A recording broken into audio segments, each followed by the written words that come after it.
Welcome to Knife Chats. If you like this video, please take a moment to leave a comment. Thank you.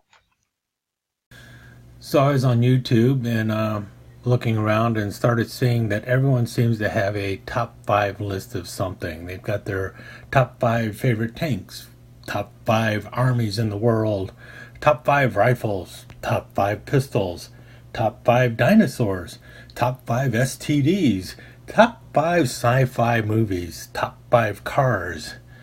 And I started thinking, man, everyone does a top 5 list and I haven't really done one yet.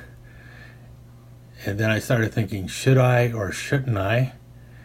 And I caved. So I'm going to do a top 5 list of my favorite slip joint knives. And so let's see where it goes.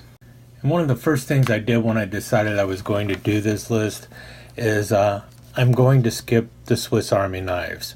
I love Victorinox knives. I carry them daily, and it would easily be my number 1 on the top 5 of traditional pattern knives.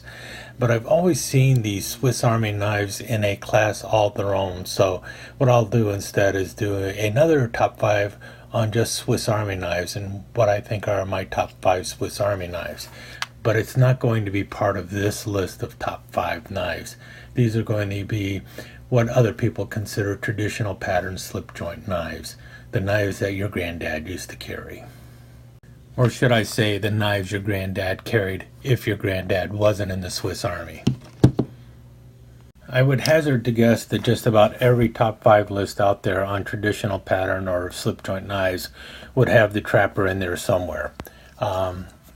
Anyone who knows, it's the standard trapper, 4 1/8 inches long, 3 1/2 inch main clip blade, and then a 3 1/2 inch spay blade. Very popular knife, but it is not popular with me. It's a pattern I rarely collect, and so it's not going to be on my top 5 list. I can understand why many people have it on their top 5 list. It's just not a knife for me, so it's not on my top 5 list. And for most people, if you're not carrying a trapper, you're probably carrying a Stockman, or you like the Stockman. And I really do like Stockmans. I've got quite a few of them. The problem with Stockmans is they come in so many different sizes and shapes. It's kind of hard to say which Stockman you're talking about when you say Stockman. And as much as I like them, and I carry quite a few different ones, or have carried different ones over time, it's really just barely missing my top 5 list.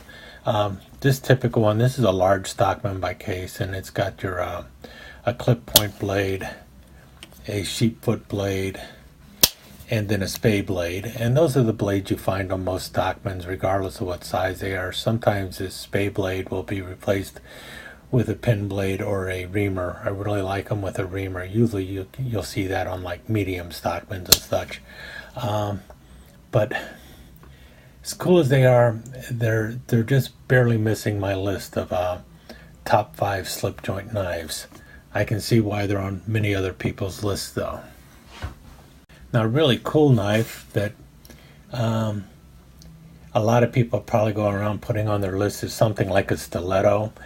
And it's kind of an oddball knife, but at the same time, it's been around forever, and everyone does kind of think stilettos are cool. But they're really a one-trick pony. Really the only thing you can do with them is stab things with them. And I like a knife that's a little more versatile.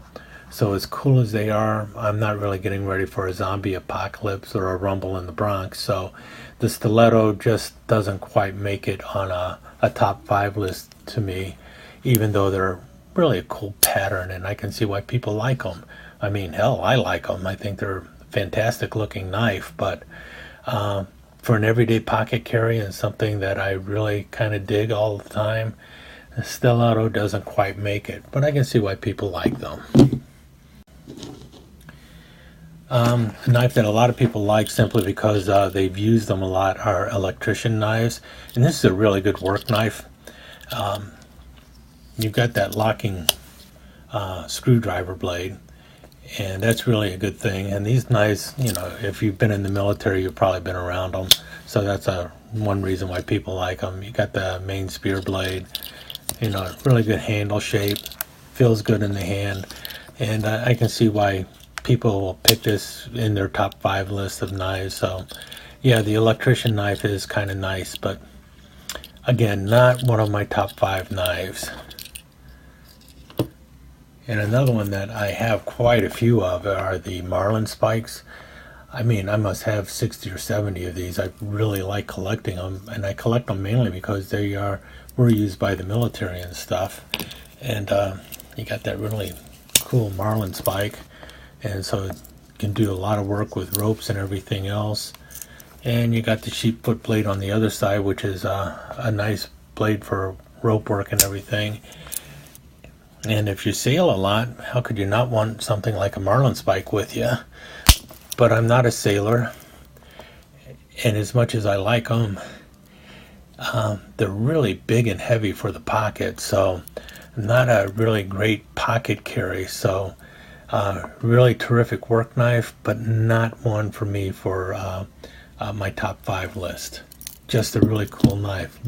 Definitely one of those top 5 collector knives, but not a top 5 user knife. This next knife, the Sodbuster Jr., it took forever for me to finally say no, it's not going to be on my top 5 list. It's definitely got an honorable mention, and if I were to be doing this video next week, it could very well replace one of the bottom 3 knives that I'm going to be showing you next. The Sodbuster Jr. is just a really good knife for everyday carry.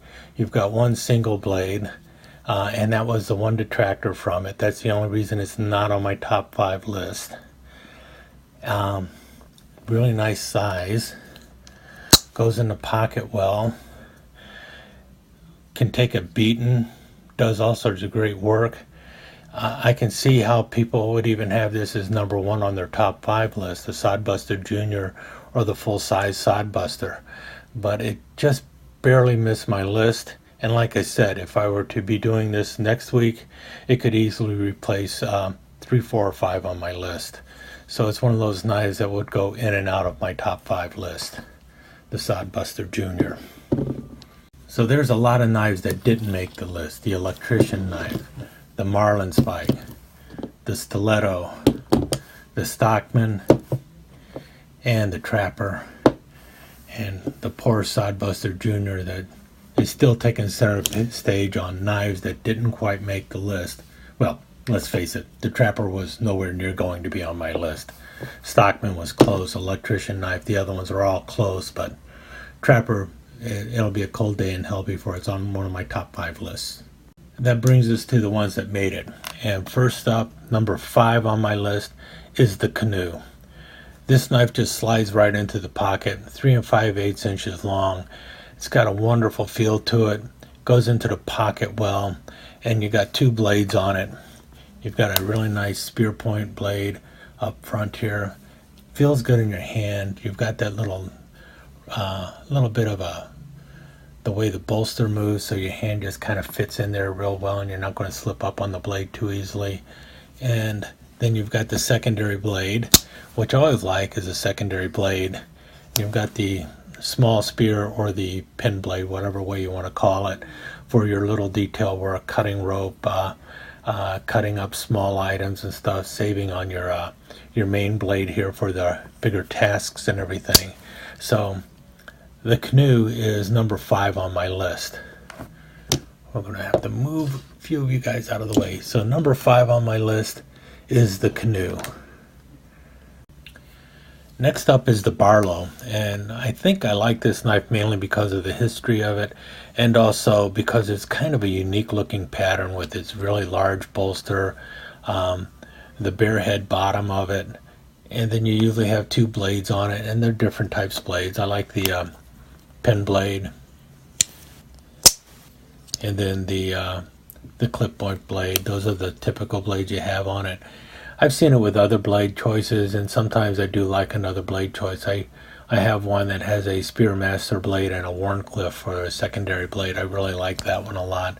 But this is your standard And it fits the pocket really well. It's got a good blade choice on there with the pen blade and the spear and the clip blade. So that's why I like it. I like the swell of the handle. It just feels good in the hand, and I like the way it looks. So that's why the Barlow comes in number 4. My next choice has got to be the equal end penknife. This falls in right in the middle of my list on number 3. I really like the ones that have the hunting scenes on them with the metal handles. I definitely collect those. But just about any penknife, equal end penknife out there, I like. Like the Case Eisenhower, the office knives, things of that nature.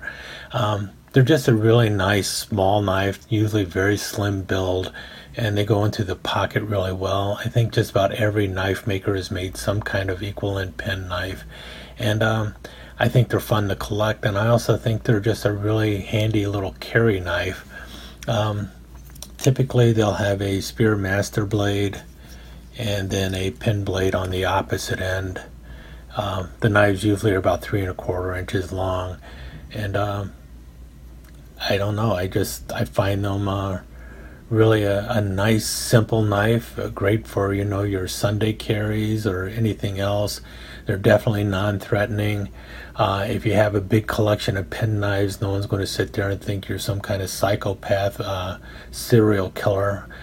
They're just going to look at it and go, oh, those are cute, and so I think that's part of why I just like pen knives. They're just nice unobtrusive knives, and they look kind of cool. So that's number 3 on my list. Now my first and second place knives could change places any day of the week because I like them both equally. But we'll start with the number 2 knife here, being the 5-inch toothpick, or the large toothpick. This one's by Camilla, so at one time this was known as a switchback. 5 inches long closed, 4-inch long blade. So you got a lot of blade to work with, typically a clip blade or a California clip blade. And I just love the lines on these things, really great lines, opened or closed. Started off life as a folding bird and trout knife, so it was used by hunters and stuff. But I just find it, because of its slim build and everything, even though it's 5 inches long, it just fits into the pocket so well. You definitely know which end is up and which end is down because of the powder horn shape of the handle, and got a lot of blade to grab onto, a lot of blade to work with. So I just really like 5-inch toothpicks. I love to carry them. I also love to collect them. So is it number 2 or number 1? That's hard to say. Next week it would be my first place knife. This week it's my second place knife. And that brings us to our number 1 knife, or my number 1 knife, and that's the Scout knife. Not only is this a knife that I love to collect, it's also a knife that I love to carry. I've carried a Scout knife in one form or another for well over 40 years. Mostly these days I carry a Swiss Army knife, which is kind of a Scout knife, but I was carrying Scout knives long before I ever picked up my first Swiss Army knife. And the 4-blade Scout knife is the one I've carried the longest. What you got up front is your can opener and your cap lifter screwdriver. I'm sure everyone's aware of them. Backside here you've got your reamer and then your main spear blade. The knife was adopted by the Boy Scouts. If it's good enough for the Boy Scouts, it's good enough for me. Not to mention this knife was also used by the U.S. military all through World War II, and even after that, turned into the metal handled knives, the milk knives. So just a fantastic knife. It's been around forever. It's definitely a major piece of Americana. This knife is much more American than any trapper you'll ever see, and that's why the Scout knife is my number 1 knife. I love to carry it, love to collect them. Just a fantastic knife. So let's recap. Number 1 on my list, the Scout knife. Number 2, the large toothpick. Number 3, the pen knife, the equal end pen knife. Number 4, the Barlow. And number 5, the Canoe. Knives that almost made the list were the Sodbuster Jr. and the Electrician knife and the Marlin Spike knife and a Stiletto. Now, those are just a little too purpose-made. Well, not so much this one. This was really close. Stockman, a lot of varieties. I could actually do a video on the top 5 Stockmans that I like. And the Trapper, just not a knife that I care to collect or carry, so a lot of people would definitely have it on their list, which brings up the other thing. You know, what do you think of my top 5 list, and what would your top 5 traditional pattern knives be?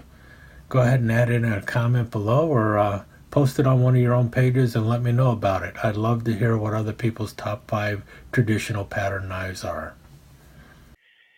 Thank you so much for joining us. I hope you enjoyed this episode of Knife Chats, and if you did, please like and share it with your friends. Comments are always welcome. Don't forget to subscribe and ring that notification bell so you'll know when the next episode of Knife Chats is up online. Thanks again. Hope to see you soon.